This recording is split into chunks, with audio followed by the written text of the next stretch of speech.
Welcome to our channel columns collection. आज की इस वीडियो में हम औरिया मकबूल जान साहब का जो कॉलम आपके सामने पेश करेंगे उसका उन्वान है इस्लामी बैंकारी की हीला साजियाँ पार्ट 3। सवाल ये है कि एक इस्लामी बैंकारी किस तरह अपने बैंकारी के मामलात को जो हूबहू कमर्शियल बैंकों की तरह ही हैं इन्हें इस्लामी बनाकर सादा लोग मुसलमानों को मुतमईन करता है।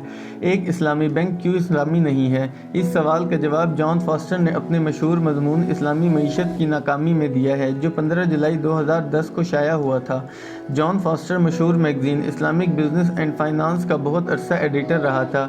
इसने अपने मजमून का आगाज़ ही मौलाना तकी उस्मानी के 2008 में कहे गए इस फिक्रे से किया है कि जिसमें उन्होंने कहा था कि 85% सकूक या इस्लामी बॉन्ड गैर इस्लामी हैं।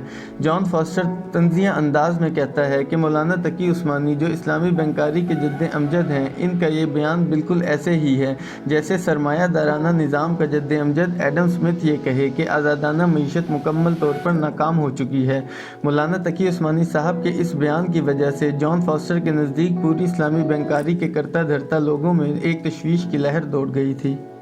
ये सकूक है क्या चीज़ जिसे इस्लामी फाइनेंस की बुनियाद बनाया जाता है? इसकी मिसाल यूँ है कि पाकिस्तान वापडा ये चाहता है कि वो बहुत बड़ा डैम तामीर करे और इसके लिए वो चाहता है कि सरमायाकारी मुकम्मल इस्लामी तरीके पर होनी चाहिए। ऐसा तरीक़ेकार सिर्फ इस्लामी बैंक से सरमाया हासिल करने की सूरत में ही मौजूद है। इस काम के लिए वो पहले एक कंपनी तश्कील देता है जिसे SPV स्पेशल पर्पज़ व्हीकल कहते हैं। इसके 10 मेंबरान में से 6 वापडा के अपने अरकान होते हैं जबकि बाकी 4 आम लोगों या सियासी नुमाइंदगान में से लिए जाते हैं। ये कंपनी इस डैम का डिज़ाइन तैयार करवाती है और फिर इस पर लागत का तखमीना लगाकर इस डैम की वैल्यूएशन करती है जो तकरीबन 1.25 अरब रुपए है। अब ये कंपनी एक इस्लामी बैंक के पास जाती है कि हमें 1.25 अरब रुपए की सरमायाकारी चाहिए। ये इस्लामी बैंक 1.25 अरब रुपए के सकूक यानी बॉन्ड जारी करता है जिसे लोग इस धोखे में ख़रीदते हैं कि जब चंद सालों में ये सकूक बॉन्ड मैच्योर होंगे तो इन पर इन्हें जो भी रकम ज़ायद मिलेगी या माहाना मिलती रहेगी वो हलाल होगी। सकूक से हासिल करदा रकम वापडा की बनाई हुई कंपनी को फराहम कर दी जाती है जो इसे डैम की तामीर पर खर्च करती है। डैम 3 साल में तामीर हो जाता है और इसके आगाज़ से वो सकूक मैच्योर हो जाते हैं।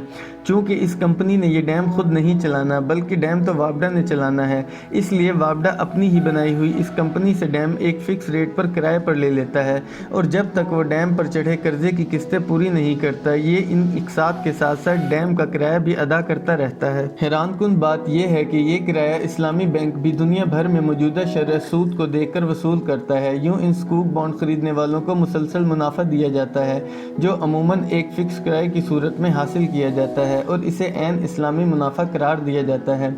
इस सारे गोरख धंधे की वजह यह है कि इस्लामी बैंकारी ने आज तक खुद अपने तौर पर कोई भी ऐसा तरीक़ेकार तैयार ही नहीं किया बल्कि इसकी तमाम तर बुनियाद कमर्शियल बैंकों के ही तरीक़ेकार को इस्लाम का नाम देकर इसे इस्लामी बनाने पर है। मसलन इस्लामी मॉर्गेज, इस्लामी car leasing, Islamic credit card, इस्लामी time deposit, Islamic insurance, Islamic manage and hedge funds वगैरह। ये तमाम कमर्शियल और मुरव्वजा बैंकारी के तरीके हैं जिन पर इस्लामी गिलाफ चढ़ाया जाता है।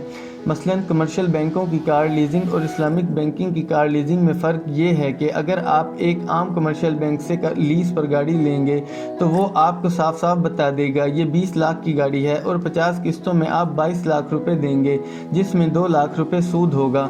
लेकिन इस्लामी बैंक ये कहता है कि मैं ये गाड़ी ख़रीद कर आपको किराए पर देता हूँ और इस गाड़ी की 20 लाख रुपए कीमत है जो आप 50 किस्तों में अदा करेंगे, लेकिन चूँकि ये गाड़ी मेरी मलकियत है इसलिए आप इन किस्तों के साथ साथ 2 लाख रुपए किराए की भी किस्तें अदा करेंगे क्योंकि गाड़ी तो आपकी उस वक्त होगी जब आप पूरी किस्तें अदा कर देंगे। यूं आम सूदी बैंक 20 लाख रुपए पर 2 लाख सूद वसूल करता है और एक इस्लामी बैंक अल्हम्दुलिल्लाह 2 लाख किराया वसूल करके ऐन इस्लामी मईशत को फ़रोग दे रहा होता है।